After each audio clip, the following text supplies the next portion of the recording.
저희가 지금 시리즈로 누가 천국에 들어갈 수 있는가, 과연 누가 천국에 들어갈 것인가에 대한 우리 주님의 직접 그 앤서를 살펴보고 있습니다. 마태복음 21장부터 저희가 시작해서 세 개의 비유를 말씀드렸는데, 첫 번째 비유는 두 아들의 비유, 두 번째 비유는 포도원 농부의 비유, 그 다음에 오늘 세 번째 무슨 비유? 혼인잔치 비유. 이 세 가지 비유는 서로 뗄 수 없는 비유들입니다. 이 세 가지 비유는 반드시 함께 연결되어 있으며 함께 이해해야만 진짜로 그 의미를 이해할 수 있습니다. 그런데 이 세 가지의 비유를 통해서 예수님께서 궁극적으로 말씀하시고자 하는 결론이 뭐냐면, 많은 사람들이 나는 예수를 믿기 때문에 천국 간다고 말하고, 어떤 사람은 구원에 확신이 있다고 그렇게 큰 소리 치고, 어떤 사람들은 구원이 그렇게 복잡하냐, 간단한 것이다, 믿음으로 구원을 얻는 것이다. 어떤 사람은 그렇지 않다, 정말 그 믿음이 진짜 믿음이라면 그 삶이 그 믿음을 반영해야만 한다. 많은 이야기들이 돌고 있고, 또 심지어는 저의 이러한 가르침 때문에 벤자민 오목사는 행위 구원자라고 그렇게 저를 평가하고 저를 이렇게 좀 이렇게 억하심정으로 바라보는 분들이 계시다고 저는 알고 있습니다. 그런데 이제 드디어 과연 무엇이 진짜 옳은 것인가를 판가름할 수 있는 클라이맥스, 정점에 왔습니다. 그것이 뭐냐면 혼인잔치의 비유입니다. 이 혼인잔치의 비유를 어떻게 해석하느냐에 따라서 우리의 치명적인 결과가 나눠지고 말 것입니다. 다시 말씀드리면, 이 혼인잔치의 비유를 어떻게 해석하느냐에 따라서 천국에 들어갈 것이냐 못 들어갈 것이냐를 결정해버리고 말 것입니다. 그런데 이 예복의 의미가 무엇이냐? 왜냐하면 결론적으로 이 비유의 끝은 어떻게 끝납니까? 예복을 입지 않은 그 사람을 수족을 결박해서 바깥 어두운 데 던져버려라. 거기서 울며 이를 갈미 있을 것이다. 그래서 이 예복이 도대체 뭐냐를 아는 것은 너무나 중요한 것입니다. 그런데 제가 지난 시간에 이 예복을 크게 두 가지로 해석한다고 말씀드렸어요. 한 부류의 학자들은 이 예복은 칭의 또는 justification, 쉽게 말해서 나는 죄인이지만, 나는 절대로 의인이 아니지만 예수님 때문에, 예수님께서 십자가에서 이루신 그 일 때문에 나를 의롭다고 인정해 주시는 것, 그것을 우리가 칭의라고 하고, 그리고 그것을 말한다라고 믿는 학자들, 그 다음에 또 한 부류의 학자들은 그것이 아니다, 예복은 칭의가 아니고 우리가 예수님 믿은 이후에 우리가 정결하고 거룩한 삶을 살아야 되는 그것을 말하고 있는 것이다 라고 말하는 학자들도 있다. 그래서 제가 오늘 여러분들에게 다시 한번 성경이 뭐라고 말하는지를 충분히 말씀드린 다음에, 단순히 제가 말해서가 아니라 여러분 스스로 정말 성경이 그러한가 그렇게 증명해 보시기 바랍니다. 지난주 것을 잠깐 복습하면, 성경은 칭의에 관한 것, 예수님이 나를 의롭다고 여겨주시는, 우리가 믿음으로 의롭다함을 받는 것을 말하기도 합니다. 그 구절이 지난 시간에 본 갈라디아서 3장 26절 27절입니다. 너희가 다 믿음으로 말미암아 그리스도 예수 안에서 하나님의 아들이 되었다. 우리가 하나님의 자녀가 되는 것은 행위로 말미암아요, 믿음으로 말미암아요? 믿음으로 말미암아. 그래서 이 사건을 뭐라고 말해요? 칭의라고 합니다.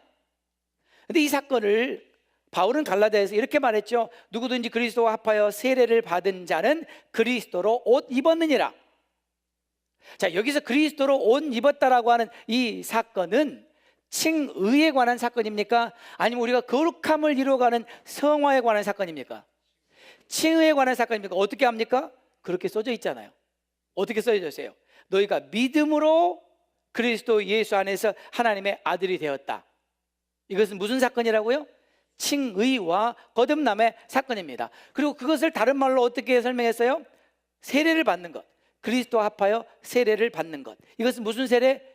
물세례라고 말씀드렸고, 이건 제가 너무나 자세히 설명을 했기 때문에 누구든지 그리스도에서 합하여 세례를 받는 사건, 물세례의 사건, 그리스도의 죽으심과 장사와 부활에 내가 동일시하는 그 사건, 그 사건은 물세례를 통해서 이루어지는 사건이요, 이 사건은 칭의라고 하는 거예요. 칭의. 이 사건을 그리스도 예수로 옷 입었다라고 바울은 말한다는 거예요. 그렇기 때문에 학자들은 이 혼인잔치의 비유에서 예복을 입는다고 하는 것, 이 예복은 바로 이 칭의 옷을 가리킨다라고 해석한다는 것입니다. 근데 만약에 성경에 이런 내용밖에 없다면 that's okay. 그러나 성경에는 또 다른 내용이 있다는 사실이에요. 로마서 13장 11절, 또한 너희가 이 시기를 알거니와 자다가 깰 때가 벌써 되었으니 이는 이제 우리의 구원이 처음 믿을 때보다 가까웠다. 우리의 구원이 처음 믿을 때보다 가까웠다. 너무나 분명하죠. 첫 번째, 이 구원은 이미 이루어진 구원이에요? 아직 이루어지지 않은 구원이에요? 아직 이루어지지 않은 구원이에요. 어떻게 알아요? 이렇게 써졌잖아요. 우리의 구원이 가까웠다. 근데 두 번째 질문, 얼만큼 가까웠냐? 처음 믿을 때보다. 그러면 그 처음 믿을 때가 뭐 할 때예요? 우리 예수님을 믿고 거듭난 그 칭의의 사건을 말해요. 그거보다 우리의 구원이 더 가까웠다. 그러면 지금 이 사건은 칭의예요? 칭의 이후에 우리가 계속해서 거룩한 삶을 이루는 걸 말하는 거예요? 성화를 말하는 거예요. 12절에 밤이 깊고 낮이 가까웠으니 그러므로 우리가 어둠의 일을 벗어버리고, 어둠의 일을 내어 쫓아버리고, 어둠의 일을 축출하고 빛의 갑옷을 입자. 여기서 말하는 빛의 갑옷은 뭡니까? 그러면 빛의 갑옷을 입자. 이 빛의 갑옷은 칭의입니까? 아니면 거룩한 삶입니까? 어떻게 합니까? 그 다음에 나와요. 낮에와 같이 단정히 행하고 방탕과 술 취하지 말며 음란과 호색하지 말며 쟁투와 시기하지 말고 오직 주 예수 그리스도로 옷 입고 정욕을 위하여 육신의 일을 도모하지 말라. 여기 또 오직 주 예수 그리스도로 옷을 입어라라는 말이 나오죠. 그렇죠? 그러면 여기서 말하는 주 예수 그리스도로 옷 입는 건 뭘 말하느냐? 이게 과연 칭의를 말하는 거냐? 아닙니다. 어떻게 알아요? 이 말씀인 칭의의 말씀이 아닙니다. 우리가 이미 다 알듯이 로마서 1장부터 8장 개인 구원, 9장부터 11장 인류의 구원과 이스라엘 회복, 12장부터 16장 정말로 구원 얻은 사람들은 이렇게 거룩한 삶을 살아야 된다. 그래서 로마서 13장입니다 이것은. 그리고는 뭐라고 말합니까? 오직 주 예수 그리스도로 옷을 입자. 여기서 말하는 주 예수 그리스도로 옷 입는 사건은 어떤 사건입니까? 방탕하지 말자, 술 취하지 말자, 음란하지 말자, 호색하지 말자, 쟁투하지 말자, 시기하지 말자. 그 말은 하고 있다는 얘기예요? 안 한다는 얘기예요? 하고 있다는 얘기예요. 아직도 로마 교회 그리스도인들 가운데는 그들이 그리스도인이라고 하면서 이런 일들을 하고 있는 사람들이 있다. 너희들이 그러면서도 그리스도인이라고 하지 말고 이 어둠의 일을 벗어버리고 빛의 갑옷을 입자. 정욕을 위하여 육신의 일을 도모하지 말고 주 예수 그리스도로 옷을 입자. 이것은 칭의가 아니라 성화를 말해요. 거룩한 삶을 말해요. 예수님께서 마태복음 5장에도 너희 빛을 사람 앞에 비추게 하여, 너희 빛을 사람 앞에 비추게 하여 저희로 착한 행실을 보고 하늘에 계신 너희 아버지께 영광을 돌리게 하라. 빛이 뭔데요? 착한 행실. 빛이 뭐라고요? 에베소 5장 8절에 너희가 전에 어두움인 이제는 주 안에서 빛이라. 빛의 자녀들처럼 행하라. 빛의 열매는 모든 착함과 의로움과 진실함이 있느니라. 빛은 행함을 말합니다. 따라서 합시다. 빛은 행함이다. 결국 로마서 13장에서 말하는 주 예수 그리스도로 옷 입자는 칭의가 아니고 뭐라고요? 거룩한 삶, 성화를 말하는 것입니다. 그렇기 때문에 로마서 8장 12절에서 뭐라고 말합니까? 그러므로 형제들 우리가 빚진 자로 돼 육신에게 져서 육신대로 살 것이 아니라. 여기서 우리가 누구예요? 예수님 믿는 사람들이에요. 이미 로마서 1장부터 칭의를 경험하고 난 사람들 아닙니까? 형제다, 우리가 빚진 자로 돼 육신에게 져서 육신대로 살 것이 아니니라. 너희가, 로마의 그리스도인들아, 너희가 육신대로 살면 그래도 구원을 얻을 것이다 그랬나요? 뭐라고 말했나요? 너희가 육신대로 살면 반드시 죽을 것이다. 그렇지만 영으로서 몸의 형체를 죽이면 살리니.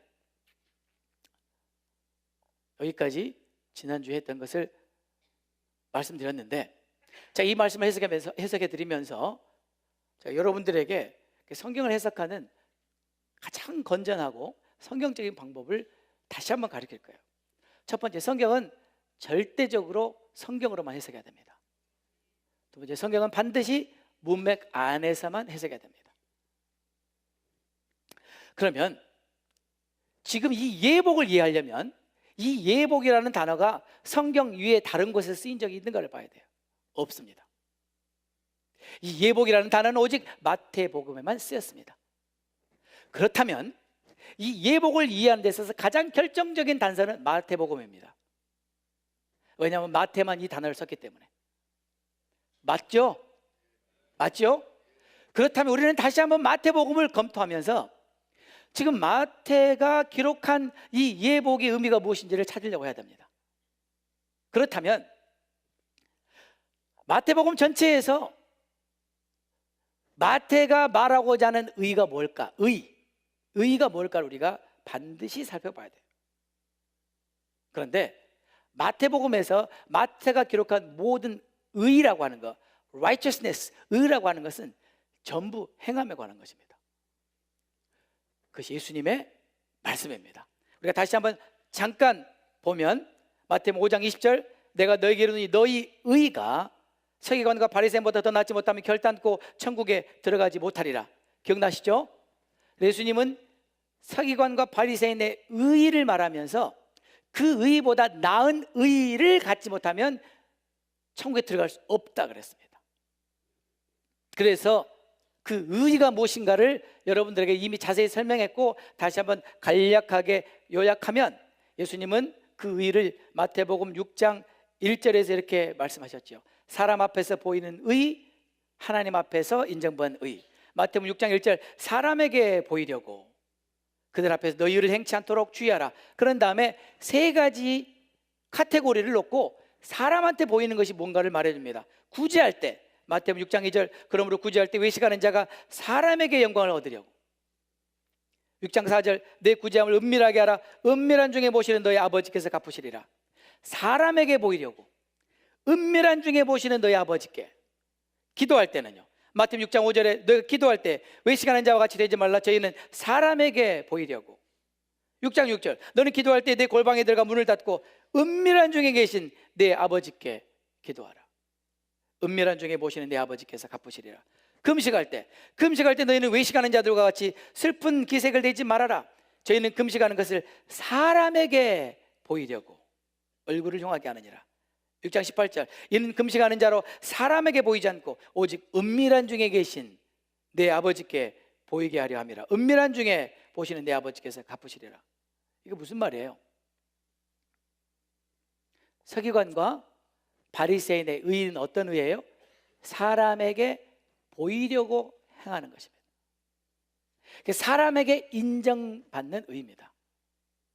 그보다 나은 의는 어떤 의입니까? 은밀한 중에 계시는 하나님 앞에 보이고 그분께 인정받는 의입니다. 우리의 의가 바로 이와 같은 의가 되지 않으면 천국에 못 들어간다는 얘기예요. 자, 제가 여러분에게 물어보겠습니다. 예수님에 의하면 우리는 천국에 믿음으로 들어갑니까? 행함으로 들어갑니까? 다시 묻겠습니다. 오늘 예수님의 말씀에 의하면 우리는 천국으로 믿음으로 들어갑니까? 행함으로 들어갑니까? 둘 다예요. 따라서 합시다. 둘 다다. 그 말씀이 무슨 뜻인지 잠시 후에 제가 설명해 드릴 텐데 지금 벌써 헷갈려 하시는 표정이 보이는 분이 계십니다. 조금만 참아주세요. 결국 예수님께서 마태복음 5장, 6장, 7장을 통해서 기록하시고자 하시는 것이 뭐냐면요, 천국에 들어가려면 이렇게 살아랍니다. 천국에 들어가려면 이렇게 살아라.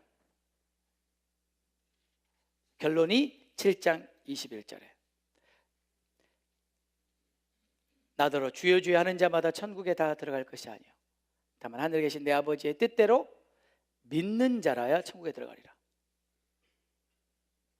여러분, 여기서 가만히 계시면 안 돼요. 저보고 라요 그러셔야 되죠. 뭐라 그랬어요? 다만 하늘에 계신 내 아버지의 뜻대로 행하는 자라야 천국에 들어가리라. 예수님은 행위 구원론자입니까? Yes. 예수님은 행위 구원론자이십니다.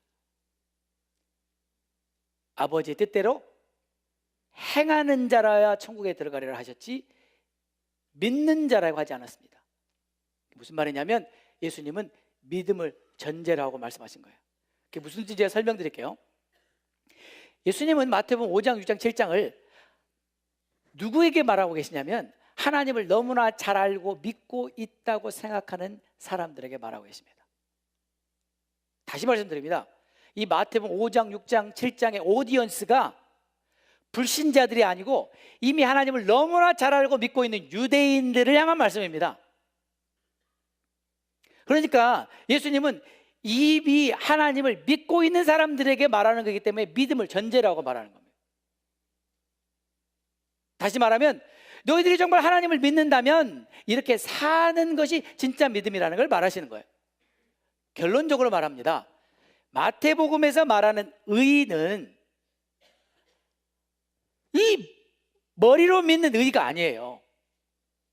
이 관념적인 의가 아니에요. 마태복음에서 말하는 의는 행동하는 믿음입니다.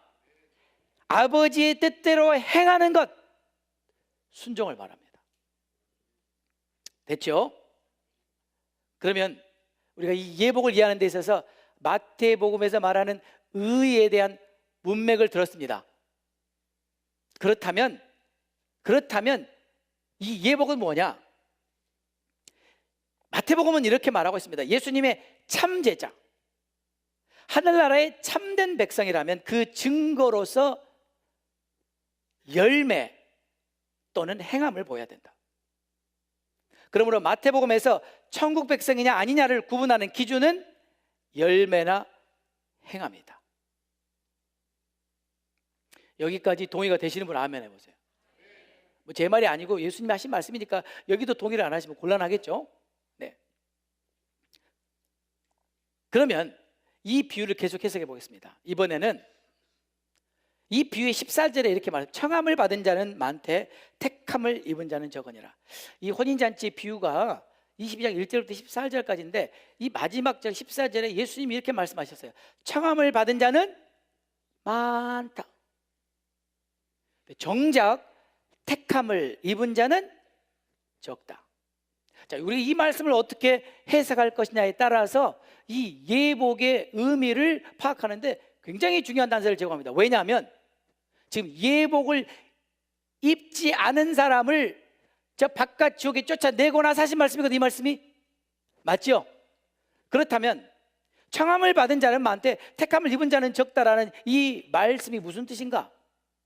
청함을 받은 자는 많되 택함을 입은 자는 적으니라. 이 말씀으로 우리가 이 예복의 의미를 한번 해석해 보자는 거죠. 그러면 청함을 받은 자는 많되 택함을 입은 자는 적으니라, 이 말씀을 해석하려면 이 말씀은 반드시 마태복음이라고 하는 문맥 안에서만 해석해야 됩니다. 그렇죠? 근데 마태복음에서 이런 것을 해석할 수 있는 그런 또 다른 예수님의 말씀이 있습니다. 그게 어떤 비유냐면 그물의 비유입니다. 우리 한번 보겠습니다. 마태복음 13장 47절에 이런 말씀이 있죠. 또 천국은 마치 바다에 치고 각종 물고기를 모으는 그물과 같으니 그물에 가득하매. 그물에 가득하매 기억나세요? 그물에 가득하매. 이 그물에 물고기가 가득할 수 없다고 말씀드렸죠. 근데 그물에 가득하다라고 하는 의미를 제가 여러분들에게 설명드렸습니다. 그물에 가득할 정도로 청함받은 사람이 많다. 하나님은 모든 사람이 구원 얻기를 원하십니다. 그렇죠? 창함을 받은 사람은 많습니다. 그런데 물가로 끌어내어 앉아서 좋은 것은 그릇에 담고 못된 것은 내어 버리느니라. 세상 끝에도 이러하리라. 천사들이 와서 의인 중에서 악인을 갈라내어 그물에 가득한 그 물고기를 다 천국으로 인도하시는 것이 아니라 거기서 뭐합니까? 갈라내는 작업을 한다. 이것이 택함입니다. 그렇게 해서 어떻게 했어요? 풀무불에 던져 넣으리니 거기서 울며 이를 갈미 있으리라. 이건 제가 이미 여러분들에게 천국의 비밀 시리즈에서 말씀드렸죠. 기억나시죠? 그래서 여기서 중요한 건 뭐냐면 물고기가 다 잡혔다고 그 물고기가 다 좋은 고기가 아니다. 그래서 거기서는 좋은 고기와 나쁜 고기를 어떻게 합니까? 가르는 그런 사건이 있다. 그것은 마지막 때 있을 사건이다. 기억나시죠? 그런데 좋은 물고기와 나쁜 물고기를 가르는 기준이 뭐예요? 성경이에요. 그래서 이 말씀을 듣던 청중들은 이미 레위기를 생각하고 있어요. 레위기에 그 말씀이 있거든요. 지느러미 있는 것과 비늘 있는 것은 정결한 물고기, 없는 것은 부정한 물고기. 그 말은 진짜로 하나님께서 구원의 인비테이션을 받은 사람은 많다는 거예요. 하나님의 구원의 인비테이션을 받은 사람은 많다. 그러나 정작 택함을 받은 사람은 적다. 그렇다면 마지막 때에 갈라내는 작업의 기준이 뭐냐? 이거 제가 여러분에게 이미 말씀드렸어요. 그 기준은 의인과 악인입니다. 의인이 누구고 악인은 누구냐?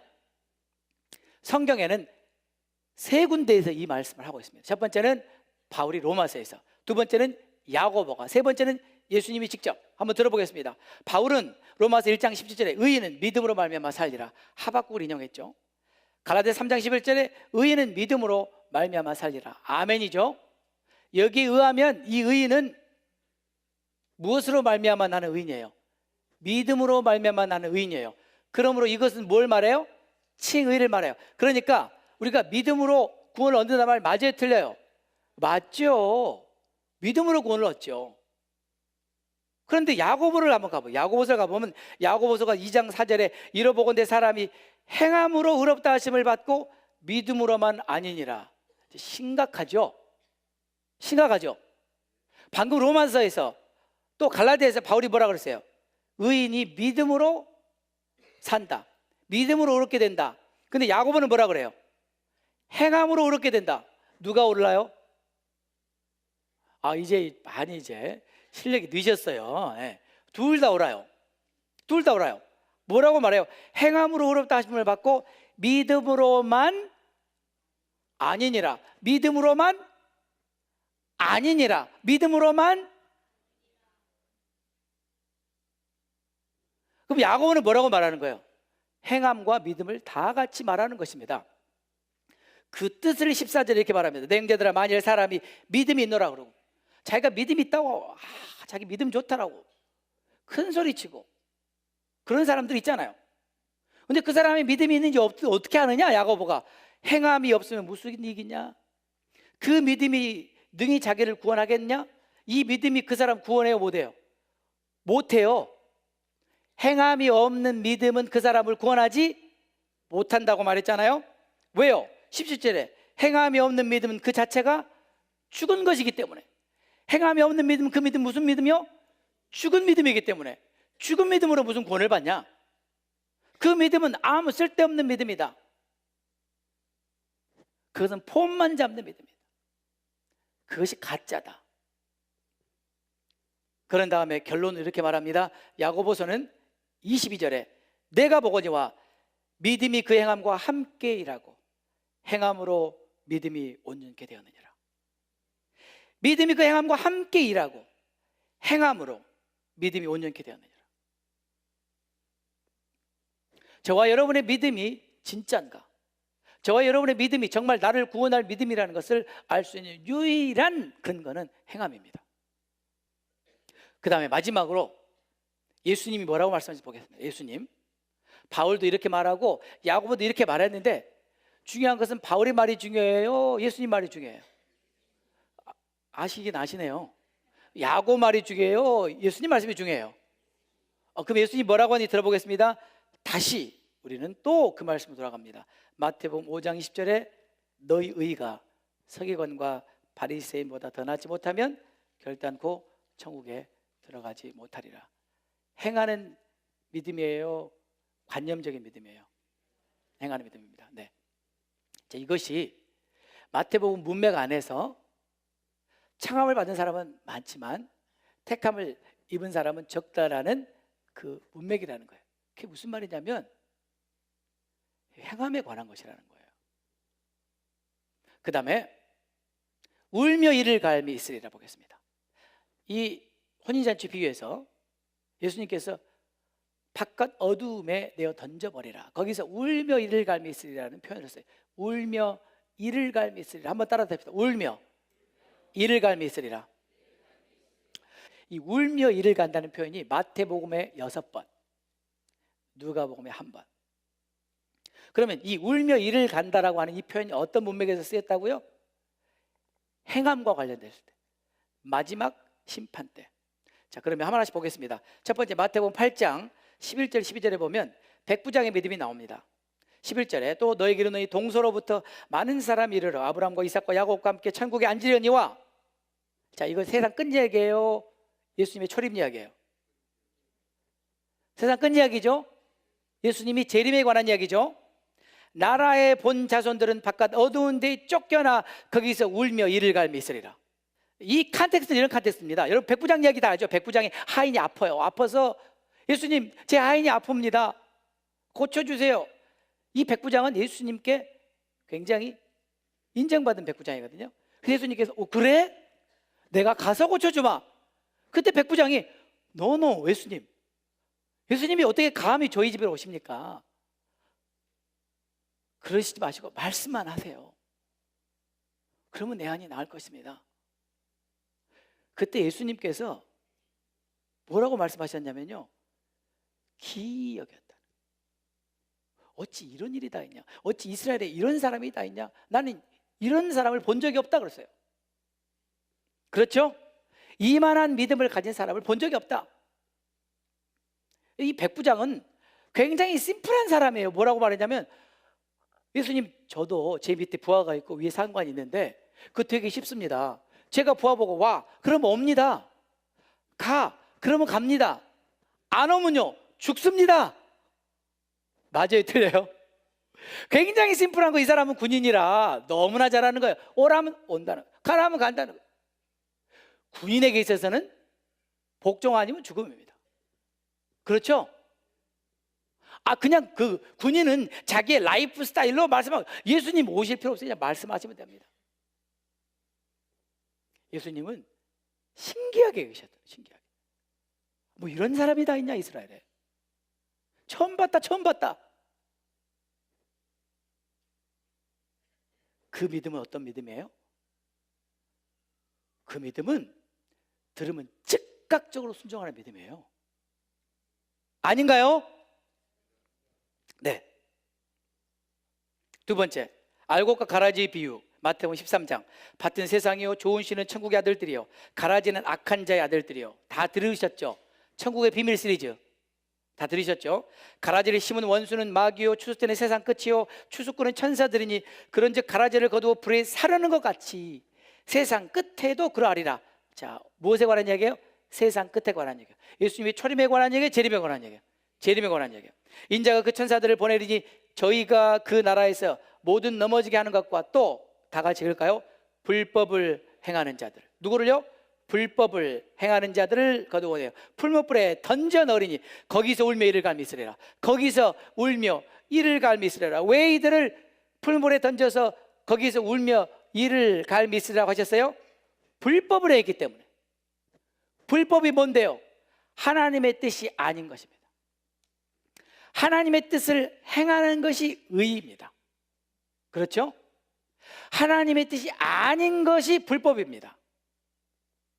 이것은 예수님께서 또다시 종교 지도자들을 겨냥해 한 말인데, 그들이 자기 마음대로 율법을 해석해서 자기 마음대로 가르치고 자기 좋은 대로 편한 대로 그렇게 지키면서 자기네들이 의인이라고 착각하는 그들을 향해서 말한 것입니다. 오늘날 그런 사람들이 교회 안에 무수히 많아요.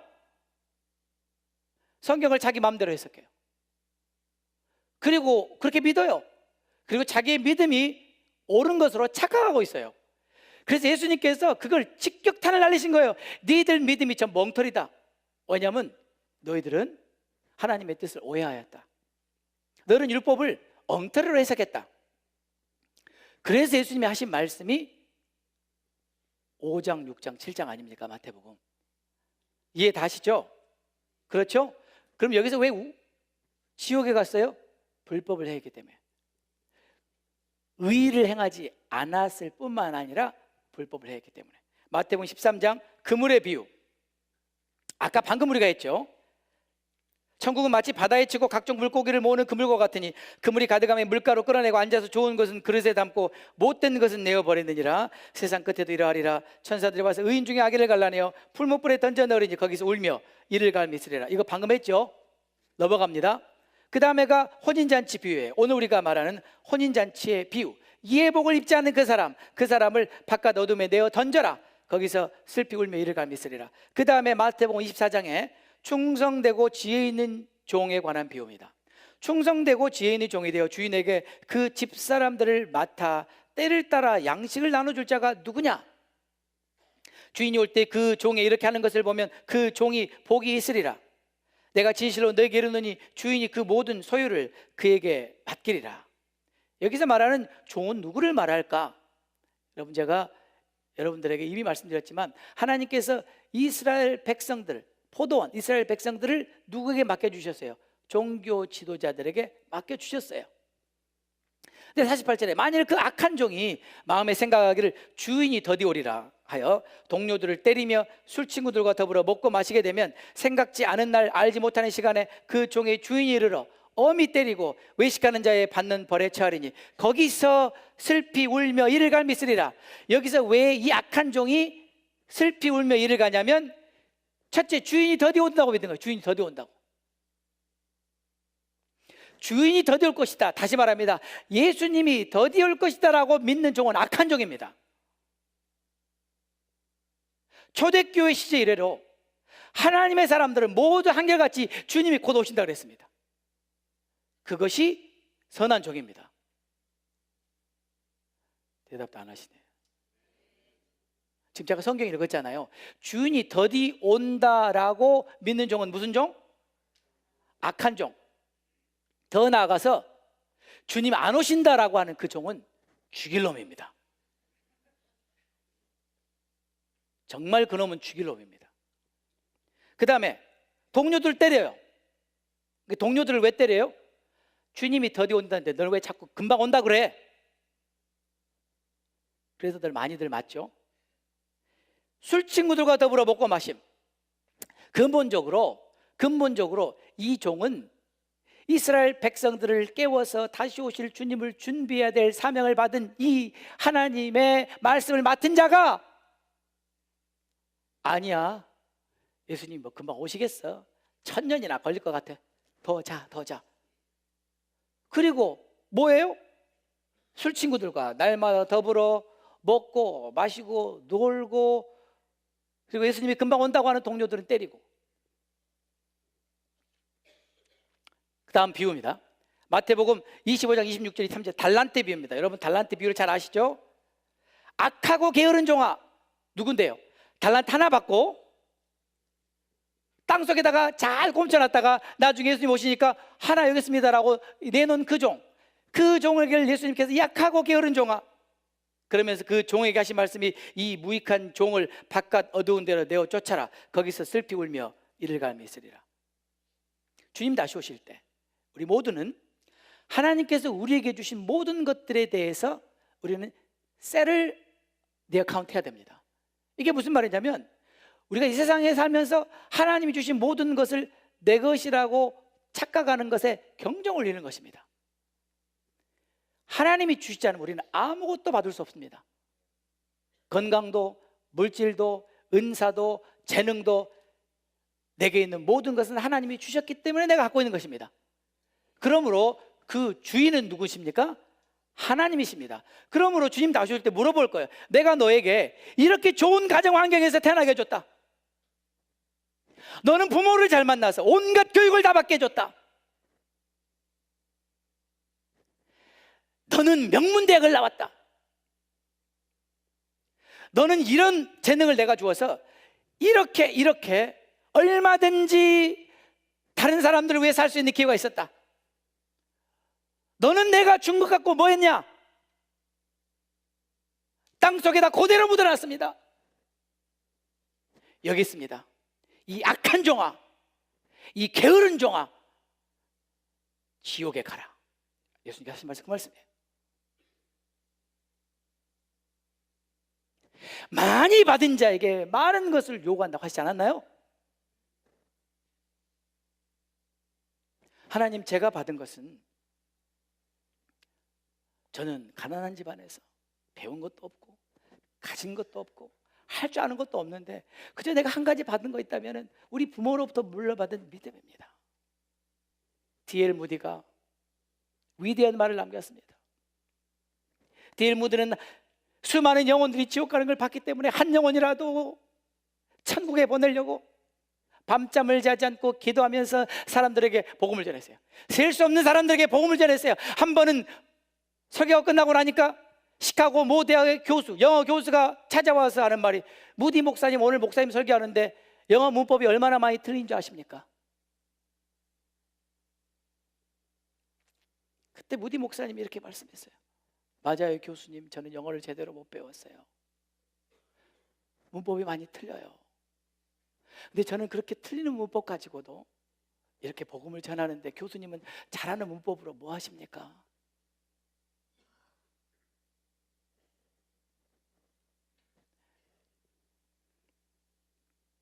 일곱 번째, 누가복음 13장.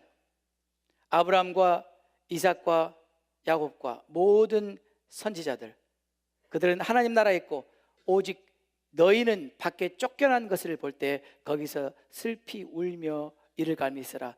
여기서 너희는 누군데요? 23절에 혹이 여짜오되 주여 구원을 얻는 자가 적습니까? 구원을 얻은 자가 적습니까? 예수님께서 좁은 문으로 들어가기를 힘쓰라. 내가 너에게로 너희 들어가기를 구하여도 못하는 자가 많으리라. 못하는 자가 많으리라. 이 말씀은 앞으로 제가 더 자세히 여러분들에게 말씀드릴 것입니다. 그러면서 예수님께서 이렇게 말씀하십니다. 좁은 문으로 들어가지 않으면 어떻게 되느냐? 넓은 문으로 들어가면 어떻게 되느냐? 25절에 집주인이 일어나 문을 한번 닫은 후에 너희가 밖에 서서 문을 두드리며 주여 열어주소서 하면 저가 대답하여 가로되 나는 너희가 어디로서 온 자인지 알지 못하노라 하리니 그때 너희가 말하되 주여 우리는 주 앞에서 먹고 마셨지 않습니까? 주여 우리는 또한 길거리에서 주님 우리를 가르치지 않았습니까? 주님 우리 서로 아는 사이가 아닙니까? 그때 예수님 하신 말씀이 나는 너희가 어디로 왔는지 알지 못하노라. 행악하는 모든 자들아 나를 떠나라. 이 사람들은 예수님과 먹고 마신 적이 있는 사람들이에요. 불신자들입니까? 이 사람들은 예수님의 가르침을 받았다고 하는 사람들입니다. 이 사람들의 문제가 뭔데요? 좁은 길로 안 갔다는 거죠.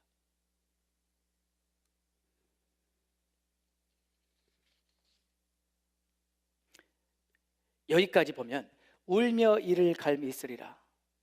이것은 철저하게 행위에 관한 것입니다. 마지막 때에 관한 것입니다. 심판에 관한 것입니다. 사도행전 26장에서 바울은 이렇게 말합니다. 먼저 다메섹에와 또 예루살렘에 있는 사람과 유대 온 땅과 이방인에게까지 회개하고 하나님께로 돌아가서 회개에 합당한 일을 행하라. 회개에 합당한 일을 행하라 선전함으로 유대인들이 성전에서 나를 잡아 죽이고자 했다. 바울은 믿음만을 외친 사람이 아닙니다. 오해하지 마십시오. 바울은 뭐라고 말했어요? 회개하고 하나님께 돌아간 다음에 거기서 끝이 아니라는 거예요. 회개하고 하나님께 돌아왔습니다. 하나님의 자녀가 됐습니다. 끝이 아니라 회개에 합당한 일을 행해라.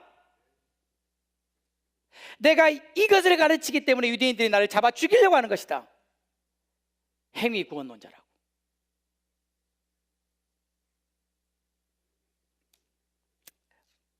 마지막입니다, 여러분. 마지막에 제가 여러분에게 결정적인 답을 드리겠습니다. 이 예복이 진짜 칭의에 관한 거냐? 우리가 예수님을 믿고 영접하는 그 사건을 말하는 거냐? 아니면 정말 이 예복은 그 이후에 우리의 정결하고 거룩한 삶을 말하는 거냐의 결정적인 단서. 이것은 계시록 19장입니다. 그렇다면 우리가 마태복음 22장에 있는 이 예복을 정확하게 해석하는 데 있어서 전혀 상관없는 말씀을 가지고 이걸 해석을 해야 올까요? 바로 그 동일한 사건을 말하고 있는 그 사건을 가지고 해석해야 될까요? 마태복음 22장은 비유입니다. 마지막 때에 혼인잔치에 있을 일에 관한 비유입니다. 계시록 19장은 실제 사건입니다. 마태복음 22장은 비유입니다. 계시록 19장은 실제 사건입니다. 그럼 비유와 실제 사건을 보면 그게 매치가 될까요? 안 될까요? 되겠죠? 그러면 계시록 19장을 보겠습니다. 19장 7절 우리가 다 같이 큰 소리 읽겠습니다. 우리가 즐거워하고 크게 기뻐하여 그에게 영광을 돌리세. 어린 양의 혼인기약이 이르렀고 그 아내가 예비하였으니 그에게 허락하사 빛나고 깨끗한 세마포를 입게 하셨은즉 이 세마포는 성도들의 옳은 행실로다 하더라. 이 말씀은 혼인잔치에 관한 실제 상황입니다. 자, 우리가 여기 있게 될 것입니다. 자, 이 실제 상황을 사도 요한이 미리 보았습니다. 그 상황을 이렇게 설명하고 있습니다. 아내가 준비됐다. 신부가 준비되었다. 근데 그 신부에게 무엇을 입히셨다고요? 빛나고 깨끗한 세마포. 뭘 입으셨다고요? 빛나고 깨끗한 세마포. 이 세마포는 그냥 세마포가 아니라 빛나고 깨끗한 입니다. 근데 이 빛나고 깨끗한 세마포가 뭐냐?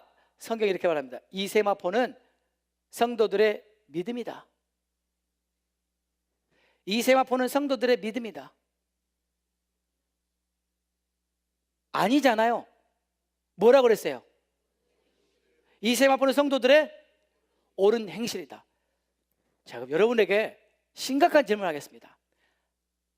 이 세상 끝날 저와 여러분은 이 혼인잔치에 들어가느냐 못 들어가느냐, 우리 영혼을 결정할 운명의 순간에, 그 순간에 그 혼인잔치에 들어가느냐 못 들어가느냐를 결정하는 것은 믿음입니까? 행함입니까?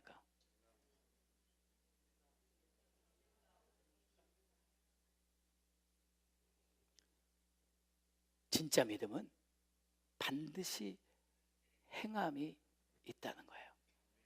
성도들의 옳은 행실이다. 여기에 하자가 있습니까? 더 놀라운 사실은 이 세마포는요, 두 가지 중요한 묘사가 있는데, 하나는 빛난 세마포예요. 또 하나는 깨끗한 세마포예요. 깨끗하다는 말은 피우하다는 얘기예요. 불순물이 섞이지 않았다는 거예요. 정결하다는 얘기예요. 빛난다는 얘기는, 이건 언제나 성경에서 빛난다는 것은 착한 행실을 말합니다. 거룩한 삶을 말합니다. 빛나고 깨끗한 세마포란 정결하고 거룩한 삶을 말하는 것입니다. 그러면 이제 여러분 스스로가 결정하십시오. 마태복음 22장에서 예수님께서 말씀하신 그 예복이 과연 우리가 예수님을 처음 영접하는 그 순간에 우리가 경험했던 거듭남과 칭의의 사건을 말하는지, 아니면 그 위에 우리의 거룩한 삶을 이야기하는 건지, 성화를 이야기하는 건지, 여러분 스스로가 결정하십시오. 저는 여러분들에게 세 가지 비유를 말씀드렸습니다. 마태복음 21장 22장에서 두 아들의 비유, 포도 농부의 비유, 혼인잔치의 비유. 이 세 가지 비유를 통해서 예수님은 뭘 말씀하시고 싶었냐면, 예수님은 뭘 지금 말씀하시려고 이렇게 공을 들이셨냐면, 누가 천국에 들어가는가? 누가 천국에 들어가는가? 첫 번째로 두 아들 중에 내가 아들이라고 해서 아들이 아니라 아버지의 뜻대로 행하는 그 아들이 천국에 들어간다. 두 번째, 내가 아들이라고, 내가 하나님의 자녀라고 그렇게 떠들 것이 아니라 열매를 맺는 자가 들어간다. 회개에 합당한 열매를 맺는 자가 들어간다. 세 번째, 혼인잔치 비유, 예복을 입는 자가 들어간다. 이 세 비유는 모두 똑같은 것을 이야기하고 있습니다.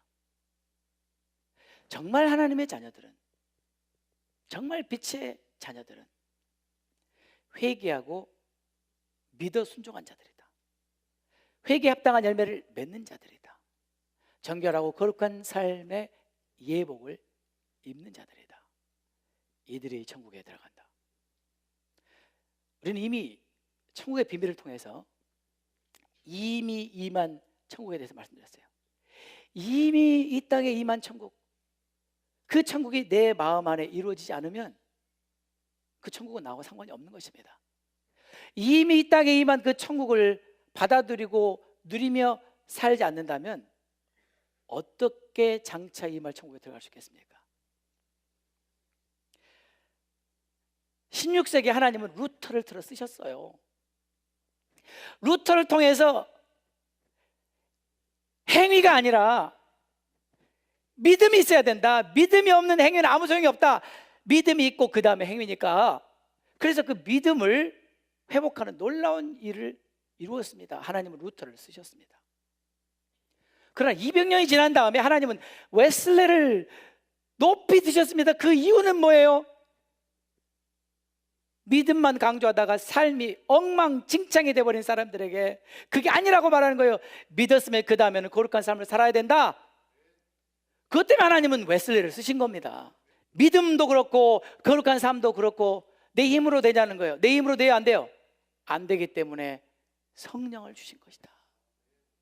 성령으로 말미암지 않고는 어느 누구도 이룰 수가 없어요. 거룩한 삶을.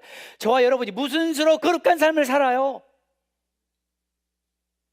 오직 성령님만이 내 안에서 그 일을 하실 수 있는 거예요. 그래서 성경은 오직 성령의 소욕을 쫓아 행하는 그에게 율법의 욕을 이루신다고 한 거 아니에요? 2013년 우리는 정결한 마음, 내 마음이 정결하지 않으면 정말 나는 불행한 것입니다. 거룩한 삶, 우리 한번 몸부림 쳐봐요. 하나님은 도와주실 것입니다.